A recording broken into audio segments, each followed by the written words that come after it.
नमस्कार दोस्तों, स्वागत है आपका हमारे चैनल द अपडेटर में। दोस्तों, आज हम आपको लड्डू गोपाल अर्थात श्री कृष्ण जी की ऐसी कहानी बताएंगे जो कि रियल स्टोरी पे बेस्ड है।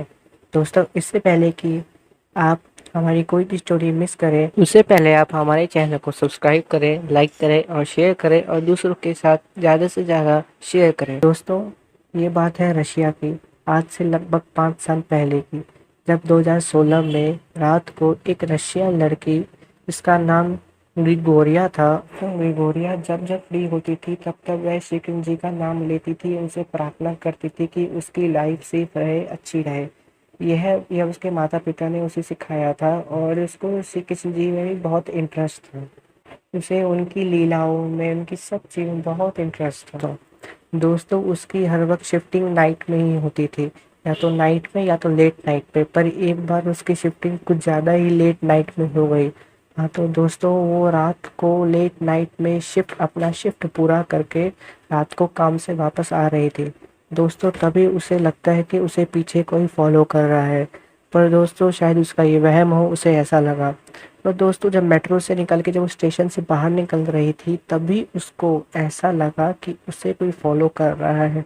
उसने पीछे देखा कि उसके पास, उसके कुछ दूरी पे, मतलब कि 15 से 20 मीटर दूरी पे एक लड़का उसे फॉलो कर रहा है कुछ देर से। पर लेकिन उसे इग्नोर कर दिया। उसे लगा कि शायद ही कोई और होगा, उसके घर के आसपास रहता होगा, वहीं जा रहा होगा। पर लेकिन जब आधे घंटे हो गए और वो चलते जा रही थी, तब उसने देखा कि वो लड़का अब उसके और पास आ चुका है, मतलब कि लगभग 5 से 6 मीटर दूर ही है। अब वो थोड़ा घबरा सी गई। ग्रिगोरिया ने श्री कृष्ण जी का नाम लेना शुरू कर दिया, क्योंकि उसके लग रहा था कि अब कुछ उसके साथ बुरा ना हो जाए, क्योंकि देर रात हो चुकी है। दोस्तों, अब तभी तभी ग्रिगोरिया ने श्री कृष्ण जी का नाम तेज तेज से लेना शुरू कर दिया गई थी, क्योंकि बहुत देर रात हो गई थी और उसमें इस समय कोई टैक्सी, ओला, उबर कुछ नहीं चल रही थी। और दोस्तों, उस वक्त ओला उबर थोड़ी कम चलती थी। अब दोस्तों, और रशिया में रात थोड़ी लंबी होती है, इसलिए वहाँ पे लोग घर से बाहर रात को बहुत बहुत कम निकलते हैं। अब दोस्तों, ये बात अब दोस्तों हुआ क्या कि अब वो बहुत, तो लड़की बहुत ज़्यादा डर गई थी। तभी दोस्तों वो एक बार फिर दोबारा पीछे मुड़ने के लिए देखती है कि क्या वह लड़का उसके पीछे है, या पास आ गया है, या फिर कहाँ है। दोस्तों, आप सुन के हैरान हो जाएंगे, वो लड़का उसके पीछे होता ही नहीं है।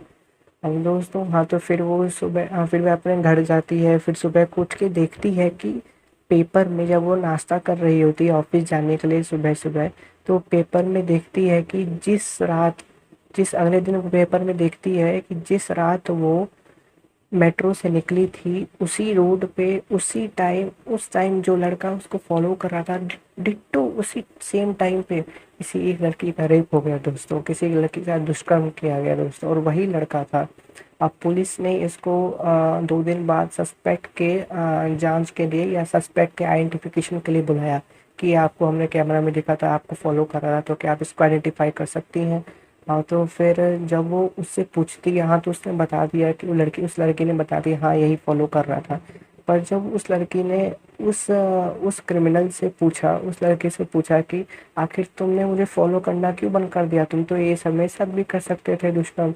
पर लेकिन उसने कहा कि मैं तुम्हें कुछ बोलते हुए देख रहा था, हरे कृष्ण हरे कृष्ण हरे कृष्ण कुछ बोलते हुए देख रहा था, और तभी मैंने देखा कि दो लड़के तुम्हारे साथ अचानक से आ गए। और लेकिन ग्रिगोरिया ने कहा कि मैंने तो नहीं देखा उन दो लड़के को, मैं तो सिर्फ अकेले जा रही थी, मेरे साथ तो कोई नहीं था। पर उस लड़के ने बोला, अच्छा झूठ मत बोलो, तुम मुझे यहाँ फंसा के अब यहाँ लेके तुम मुझसे पूछने आई हो। एक का रंग सांवला था और एक का रंग थोड़ा सा गोरा था। एक के हाथ में कोई लंबी सी डंडी थी, वो उसको बजाए जा रहा था, और एक लड़का कुछ डंडा से कुछ खेल रहा था। इतना देख के मैं थोड़ा डर गया। पर लेकिन जैसे ही मैं तुम्हारे ज़्यादा पास आया, तभी उन दोनों लड़कों ने मुझे ऐसे देखा जैसे जैसे पता नहीं मैं कौन सा बड़ा क्रिमिनल हूँ, और तभी मैं वहां से भाग गया और मैं दूसरे लड़की के साथ ये किया। दोस्तों, ये सुन के उस लड़की के आंखों में आंसू भर आए, क्योंकि जिस रात वो लड़का उसे फॉलो कर रहा था, मैं बताना भूल गया दोस्तों, वह लड़की हरे कृष्ण हरे राम हरे कृष्ण हरे राम तेज तेज से बोल रही थी, ताकि वह घबराए ना। और अल्टीमेटली भगवान उसको हेल्प करने आई, भले ही उसको भगवान ना दिखे, पर इनडायरेक्टली भगवान ने उसको प्रोटेक्ट कर ही लिया दोस्तों। दोस्तों यही है श्री कृष्ण जी की कहानी। हम सीरीज में श्री कृष्ण जी की कहानी लाएंगे, रियल स्टोरी कहानी लाएंगे दोस्तों। प्लीज़ सब्सक्राइब कीजिए हमारे चैनल को, लाइक कीजिए, शेयर कीजिए चैनल को।